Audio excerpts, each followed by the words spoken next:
Selamat pagi Ibu Bapak yang dikasih Tuhan. Ada papata pasti suaranya terdengar pagi. Ya, salam sejahtera buat kita semua.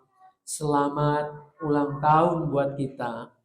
Tepatnya tanggal 25 yang lalu kita mengucap syukurnya hari ini bersama-sama. 43 tahun bukanlah waktu yang singkat, waktu yang pendek. Beberapa di antara kita masih dapat hadir ketika pelembagaan jemaat ini. Boleh nggak angkat tangan? Yang dulu bersama-sama ada dalam acara peresmian gereja Mangga Besar ini. Ada ya, Pak Yadi, ada Ibu Susi, ada siapa lagi? Yang jelas saya belum ada di sini. Karena saya masih sekiah waktu itu ya. Masih anak-anak. Ada yang lain? Puji Tuhan ya. Bagaimana kita bisa membayangkan lagi peristiwa yang lalu. Saya sering mengatakan 43 tahun itu bukan cerotnya, lahirnya gitu. Ada hadir tiba-tiba ada jemaat Mangga Besar di sini.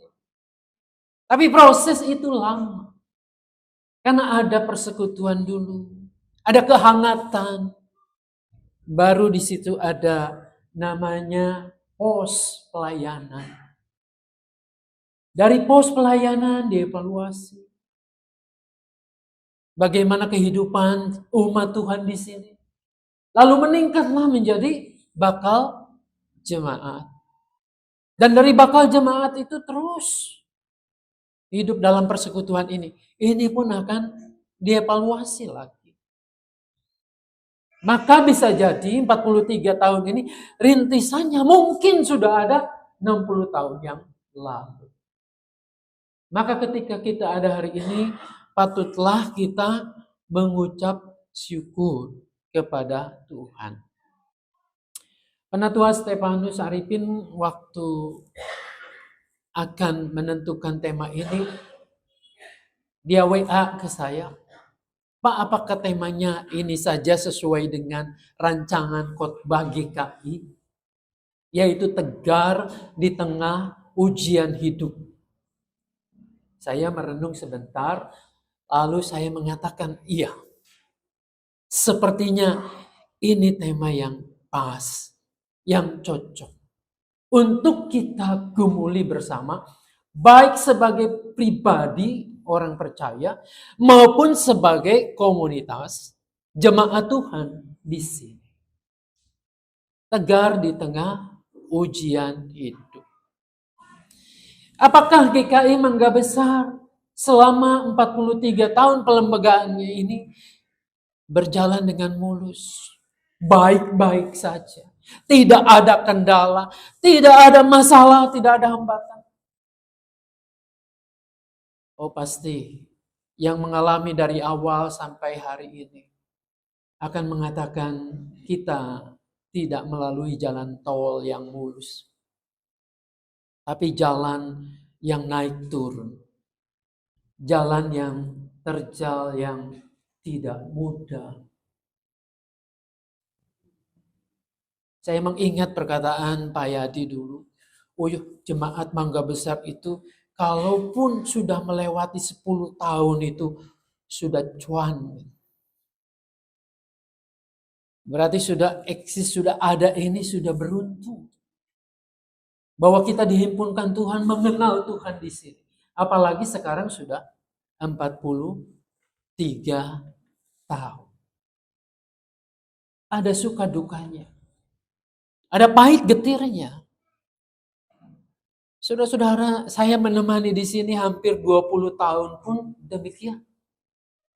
Ada saat-saat bahwa kita ini tak berdaya menghadapi kelangsungan pelayanan gereja kita. Tapi ada saat-saatnya tak terduga. Tuhan menghadirkan orang-orang tertentu memakainya untuk menjadi saluran berkat. Ini bukan perkara cien saja, bukan perkara uang saja. Tapi perkara orang yang mau terlibat untuk melayani itu. Sebab ada uang pun, kalau tidak ada orang yang mau untuk melakukannya, tergerak hatinya untuk terlibat dalam pelayanan, maka buat apa? Syukur Tuhan menghadirkan kita semua. Masing-masing tentu dengan kapasitasnya. Sampai saat ini saya masih bisa mengatakan jemaat kita tegar melewati ujian ini. Lalu saya seringkali membawa contoh jemaat di Makedonia yang kecil, menderita, susah, teraniaya. Tapi Paulus mengatakan mereka memberikan yang terbaik, bahkan lebih dari apa yang Paulus harapkan. Mereka menjadi sumber inspirasi untuk kehidupan umat Tuhan selanjutnya. Apakah kita tidak rindu juga punya yang namanya Jemaat Makedonia Modern, yaitu GKI Mangga Besar? Saudara-saudara, tidak ada yang mustahil bagi Tuhan. Tapi masalahnya apakah Anda dan saya taat dan setia di jalan Tuhan itu? Itu yang harus bersama-sama kita renungkan dan kita gumuli. Dalam terang firman Tuhan yang dibaca hari ini, mari juga kita belajar tentang itu. Saudara-saudara, sebelum memasuki perenungan firman ini, saya mau bertanya kepada kita semua, adakah yang pernah berwisata ke Candi Borobudur? Saya kira mungkin sebagian dari kita pernah. Kalaupun tidak pernah, pasti kita pernah melihatnya. Dan pernah kita mendengarnya bahwa candi ini dulu adalah bagian atau salah satu dari 7 keajaiban dunia. Nah, maksud saya bukan candi itu yang kita akan coba lihat. Tapi perkampungan, pedesaan di daerah Candi Borobudur. Ada kecamatan yang terkenal, yaitu Kecamatan Muntilan. Ada GKI di sana, GKI Muntilan. Dan kami sering bercanda dengan pendetanya, itu bukan Muntilan, tapi Mount Island. GKI Mount Island di sana. Di kecamatan itu banyak pengrajin memahat batu untuk dijadikan patung, dijadikan rupa tertentu. Nah, saudara-saudara, pemandangannya saat itu banyak pengrajin-pengrajin yang menekuni, dan dari jauh kedengarannya hanya tak-tok. Palu dipukulkan ke pahatnya menempa batu itu. Berulang-ulang terus. Saya membayangkan, andai kata saya bongkahan batu itu. Andai kata Anda batu itu. Saya sih pasti akan protes. Karena dipukul, ditempa berkali-kali dan menyakitkan. Dan kalau saya batu itu, maka saya akan mengatakan, lebih enak biarkan saya tergeletak. Mengapa harus saya? Mengapa saya dipukuli terus-menerus? Saudara-saudara, ketika hidup ini terasa penuh dengan pukulan, hantaman dalam bentuk kekecewaan, penolakan, atau kegagalan, bahkan pengkhianatan, maka seperti batu itulah sangat mungkin kita bertanya, mengapa aku terus yang dipukuli? Kenapa aku terus yang kena batunya? Saudara-saudara, bisa jadi kalau kita membandingkan dengan si pembahat itu, maka kita pun akan mampu sebetulnya melihat apa yang sedang dilakukan oleh sang pemahat itu. Jadi dalam kehidupan ini seringkali kita tidak sabar untuk menantikan bentuk akhirnya. Dalam bacaan kita, saya melihat pengembaraan Yakub ini mulai di situ ditempa oleh Tuhan. Sang pemahat agung itu.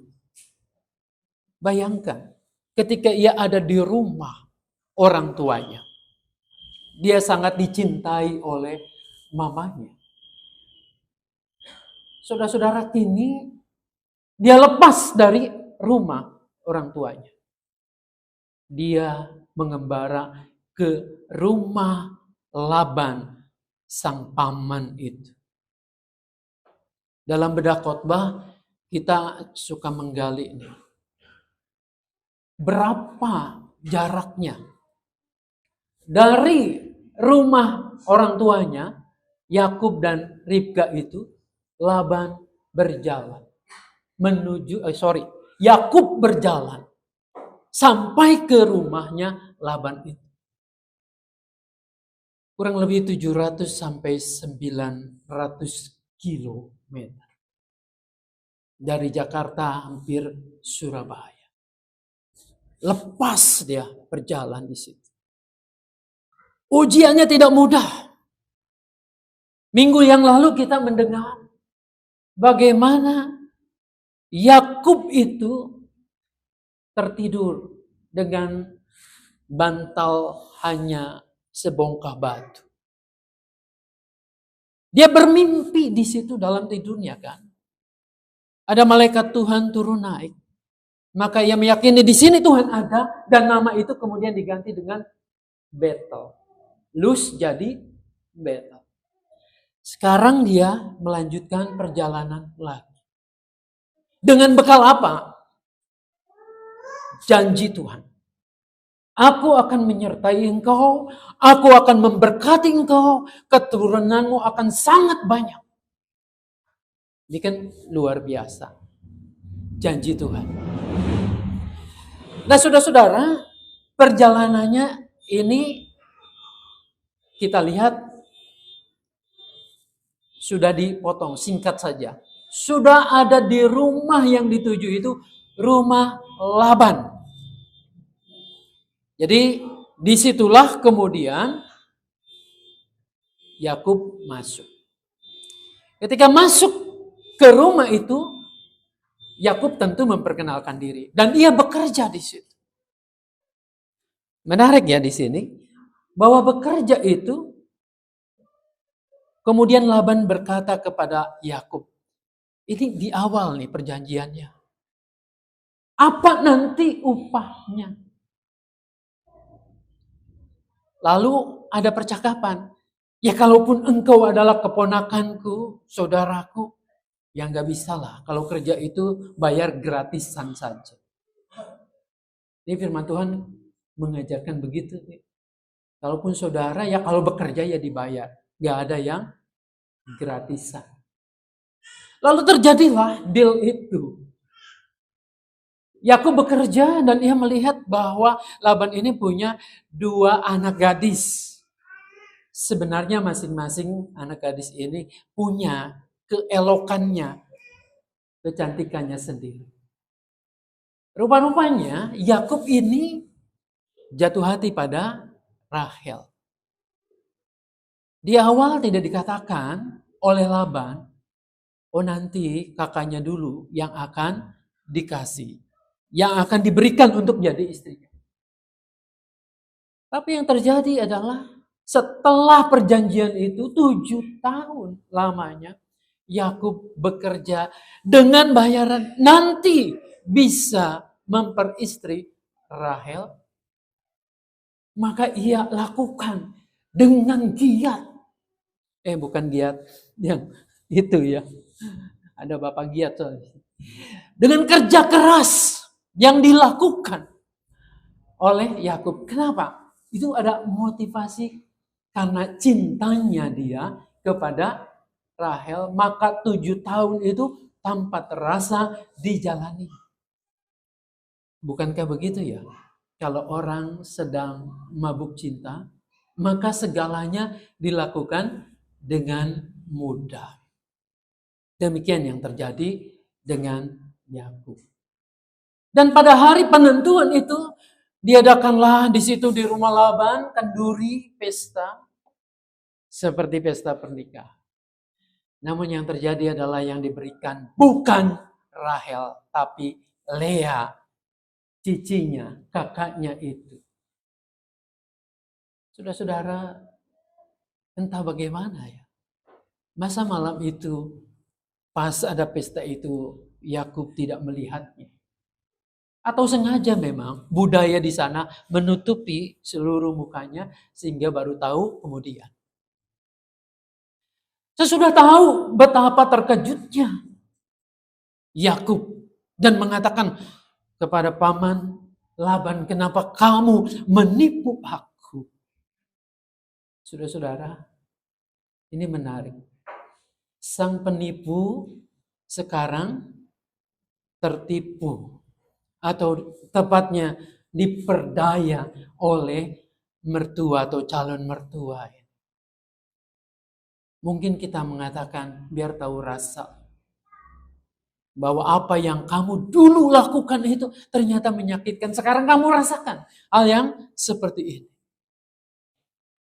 Namun kemudian terjadilah akhirnya dialog ini yang mungkin juga penuh dengan ketegangan. Akhirnya Laban memutuskan, oke, kalau begitu kamu bekerja lagi 7 tahun lagi. Nanti aku berikan Rahel. Dan ternyata Yakub itu bekerja lagi. Dan kali ini ia betul-betul mendapatkan gadis yang diimpikannya itu Rahel. Saudara-saudara, kita belajar dari sini. Yakub ketika berjumpa dengan Tuhan di Betel itu. Dan Tuhan berjanji akan memberkati, menyertai. Bahkan berkatnya luar biasa. Bukan berarti sesudah itu kehidupannya akan segera berubah. Dan terjadilah semua keinginan bisa diraihnya. Bisa diperolehnya. Tapi ternyata Yakub pun harus menemui jalan yang terjal. Jalan yang tidak mudah ini. Bahkan ditipu dan seterusnya. Saudara-saudara, mungkin kita bertanya, kenapa? Di Alkitab ini syarat dengan janji Tuhan. Bahwa dia akan menyertai kita, akan memberkati kita. Akan menolong kita dalam setiap kesulitan. Tetapi kenapa Tuhan masih tetap saja aku mengalami hal-hal yang pahit. Hal-hal yang tidak mudah. Kenapa aku bisa ditipu orang? Kenapa aku dihianati oleh orang yang terdekat dengan aku? Kenapa jalan buntu yang harus aku lewati? Seolah-olah tidak ada jalan lain. Bukankah engkau sudah berjanji menyertai aku? Saudara-saudara, mari kita telusuri kembali. Ada apa dengan waktu yang cukup lama? Yakub itu memperoleh apa yang dimimpikannya 14 tahun ini. Yakub kan ke sana ke rumah Laban bukan untuk memoles ilmu penipunya supaya lebih profesional, bukan. Tapi niatnya adalah kehidupan yang baru. Niatnya adalah untuk membangun mimpinya, membangun keluarganya. Tetapi jalannya terjal. Saudara-saudara ingat bahwa kehidupan kita ketika kita bermimpi supaya hidup kita baik-baik saja. Bisa menjadi berkat. Bisa menolong orang lain.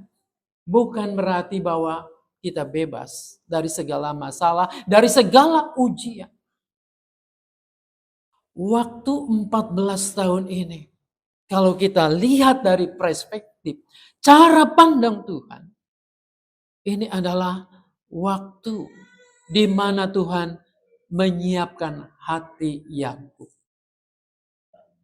Waktu di mana Yakub belajar untuk jujur. Belajar untuk mempercayakan diri bukan pada kelihayannya, pada kemampuan sendiri. Belajar untuk rendah hati. Belajar untuk percaya bahwa Tuhan itu baik. Maka disinilah kemudian Yakub menjalani kehidupan itu. Dan kita hanya bisa tahu ketika selesainya, akhirnya, tanpa ada Lea yang dinikahi oleh Yakub itu. Tidak mungkin ada Yehuda. Tanpa ada Yehuda tidak mungkin ada Daud. Tanpa ada Daud, maka Sang Mesias itu, Yesus itu, ya mungkin Tuhan bisa menghadirkan dari mana. Tapi justru dari ranting inilah nanti keluar atau muncul Sang Mesias itu. Jadi Tuhan membentuk seseorang itu dengan caranya yang unik. Saudara-saudara, hari ini juga demikian. Ketika Anda dan saya melihat bahwa kehidupan ini tidak mudah. Pasti ada rancangan, rencana Tuhan yang indah di baliknya. Cuma dari kita adalah menanggapinya dengan setia.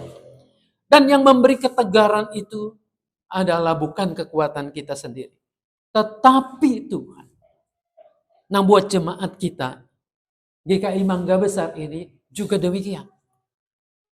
Bahwa kehidupan kita ketika kita berkomitmen saya mau melayani Tuhan. Gereja ini mau menjadi berkat dari Tuhan. Atau menyalurkan berkat Tuhan. Bukan berarti gereja ini tanpa masalah. Bukan berarti kita tanpa konflik. Tanpa air mata. Tanpa kerja keras. Tapi disitulah Tuhan sedang memurnikan kita semua. Betulkah pelayanan kita sungguh-sungguh murni untuk kemuliaan Tuhan? Benarkah bahwa kita hadir di sini adalah sebagai ungkapan syukur bahwa Tuhan telah memberkati kita. Bahwa kita ingin melayani Dia dengan tulus. Kita ingin menjadi sama. Barangkali inilah yang perlu kita renungkan, bukan hanya melewatkan ulang tahun ini dengan acara yang biasa-biasa saja. Tanyakan pada diri masing-masing. Sungguhkah saya sudah melayani Tuhan dengan baik? Sungguhkah saya sudah menjadi berkat bagi sesama? Tuhan Yesus menolong memberkati kita. Amin.